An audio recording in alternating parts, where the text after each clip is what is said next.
plus qu'une passion. Donc je suis Sixpack, réalisateur et graphiste du point de vue professionnel, mais c'est pas tout à fait ce qui me caractérise le mieux, puisque je suis aussi quelqu'un de très pris par ses passions, à savoir le graffiti, le skateboard, les vieilles voitures américaines. Pourquoi les grosses voitures américaines? Et ben en fait tout simplement à cause du paysage télé des années 80 dans lesquels j'ai grandi. À l'époque on avait plein de séries qui sont toujours connues aujourd'hui, Starsky et Hutch, Shérif Fais-moi peur, l'Agence Touriste, et j'en passe. Et du coup en fait toutes ces séries mettaient énormément en scène les voitures et il était même rituel d'avoir au moins une poursuite de voitures par épisode. Sauf que dans l'esprit du gamin que j'étais, gamin on va dire de 5-6 ans, ces autos-là magnifiques que je voyais à l'écran, je les voyais pas dans la rue.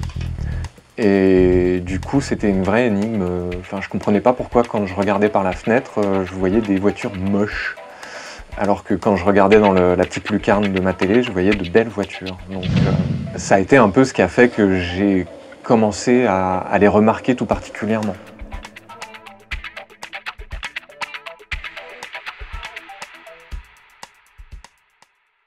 Qu'est-ce qui m'a fait franchir le pas de la voiture américaine? C'est un voyage aux États-Unis. En fait, moi, tout gamin, je m'étais énormément documenté à propos de ces bagnoles. J'avais rassemblé plein de magazines et de bouquins. Et ce qui faisait que vers 14-15 ans, en fait, je connaissais par cœur toute la production américaine. On va dire entre 1960 et de nos jours, j'étais capable d'identifier n'importe quelle voiture américaine que j'avais sous les yeux.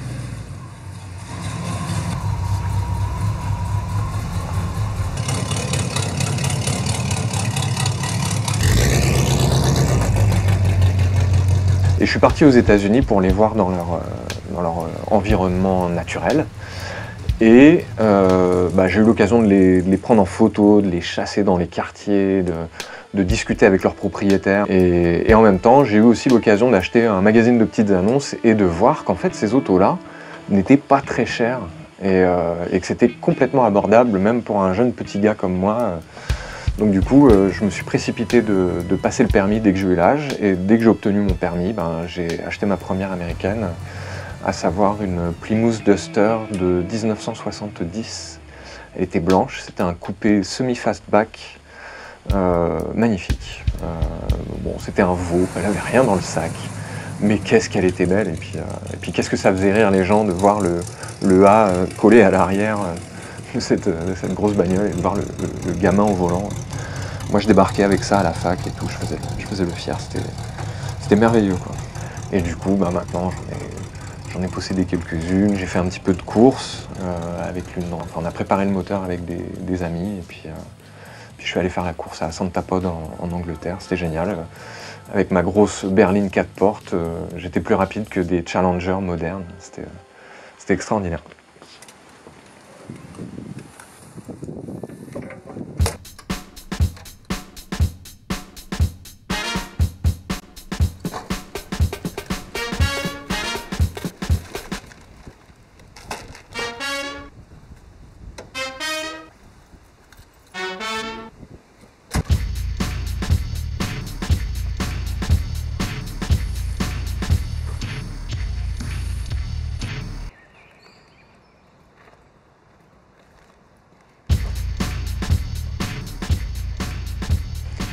Le graffiti, j'ai découvert ça aux alentours de, je dirais, 7-8 ans, en le voyant un peu partout autour de moi, et puis en demandant autour de moi à quoi ça rimait, ces dessins sur les murs, à commencer à comprendre qu'en fait, ces mecs-là, les graffeurs, étaient des espèces de ninjas qui n'avaient pour autre mission que couvrir les murs de la ville de couleurs et de dessins hyper dynamiques, hyper punchy. Et moi, en tant que gamin, ça m'a littéralement traumatisé. Je trouvais ça magnifique comme acte artistique. Pour moi, je n'avais pas encore la notion de l'artistique, mais je comprenais très bien que les graffeurs prenaient un risque conséquent pour la simple satisfaction de faire un dessin sur un mur. moi ça m'a paru absolument génial, quoi. Et donc du coup j'ai mis un temps infini à m'y mettre. J'avais 11 ans à cette époque-là, 11-12 ans, quoi. Et ça m'a vraiment mis le pied à l'étrier, en tout cas du sketch. Je me suis pas mis à peindre de suite. Enfin, j'ai essayé bien sûr de chipper des bombes et de gribouiller sur un mur pour me rendre compte que déjà c'était extrêmement difficile de peindre à la verticale, mais que également, sans avoir la capacité de faire quelque chose de joli, ça rimait un peu à rien, quoi. Et j'ai commencé vraiment à graffer concrètement à partir de 19 ans, quand j'ai eu l'occasion d'être confronté à la population graffiti. Et quelque part, ça m'a un peu facilité l'apprentissage des premiers fondamentaux. Dans le graffiti, ouais, j'ai un petit peu la même chose qu'avec le skate, c'est que à certains moments de ma vie, pris par mes autres passions ou par le boulot, hein, pour lequel je me consacre aussi énormément, mais si je viens à négliger le graffiti, ben c'est un peu la même chose. Bon, j'ai aussi les amis qui me rappellent que je suis plus parmi eux pour venir peindre des grands murs, mais également moi le besoin de retrouver cette gestuelle, ces sensations, cette odeur, ces ambiances, quoi. Et puis également même la quête de la ligne parfaite, de la bonne association de couleurs, de la composition la plus dynamique, la plus créative, la plus originale.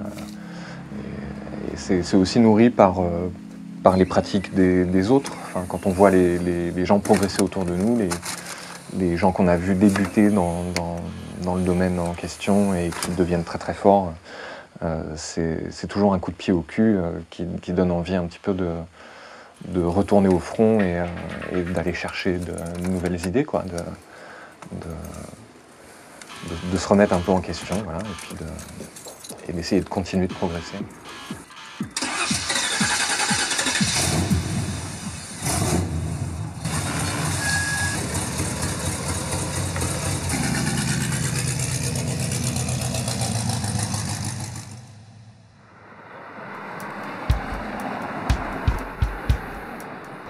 Ouais, ces passions prennent une grande part dans ma vie.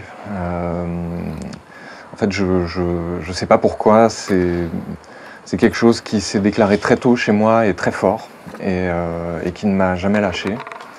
Et à vrai dire, si même je viendrais à négliger une de ces passions et lui consacrer un petit peu moins de temps, ça serait susceptible de me revenir à la figure, et je serais rappelé au service, comme tout récemment, enfin comme il y a 4-5 ans avec le skateboard, que j'avais un petit peu négligé pendant des années et qui m'a repris de plein fouet. Enfin, je ne sais pas pourquoi d'ailleurs, mais j'ai ressenti ce besoin de recommencer le skate aux alentours de 35 ans ou un truc comme ça.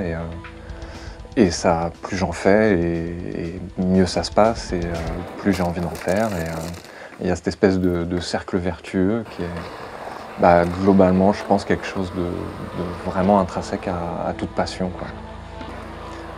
Plus on consacre de temps à sa passion, plus elle nous nourrit, et en même temps, plus elle nous rend avides d'en découvrir plus sur elle. Donc c'est un peu une espèce de course infinie vers du toujours plus, et sans jamais avoir la sensation d'être rassasié.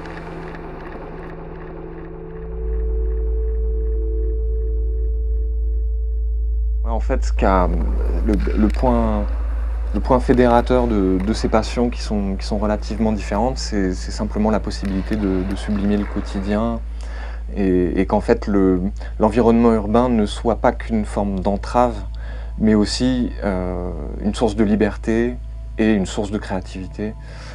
C'est ce que je retrouve quand je graffe sur les murs, que j'ai l'occasion de transformer un mur gris en expression colorée et dynamique. C'est ce que je ressens quand j'utilise le mobilier urbain de façon créative avec mon skate, que j'invente de nouvelles figures que je vais faire par-dessus de nouveaux obstacles. Et puis c'est le même principe quand je me balade avec ma bagnole. C'est une source de liberté, puis en même temps une forme d'expression, parce que c'est une voiture qui se fait remarquer partout où elle va. Donc c'est aussi une forme d'expression et et à la fois de vivre ma liberté par la mobilité et puis en même temps d'être capable d'en parler par l'esthétique.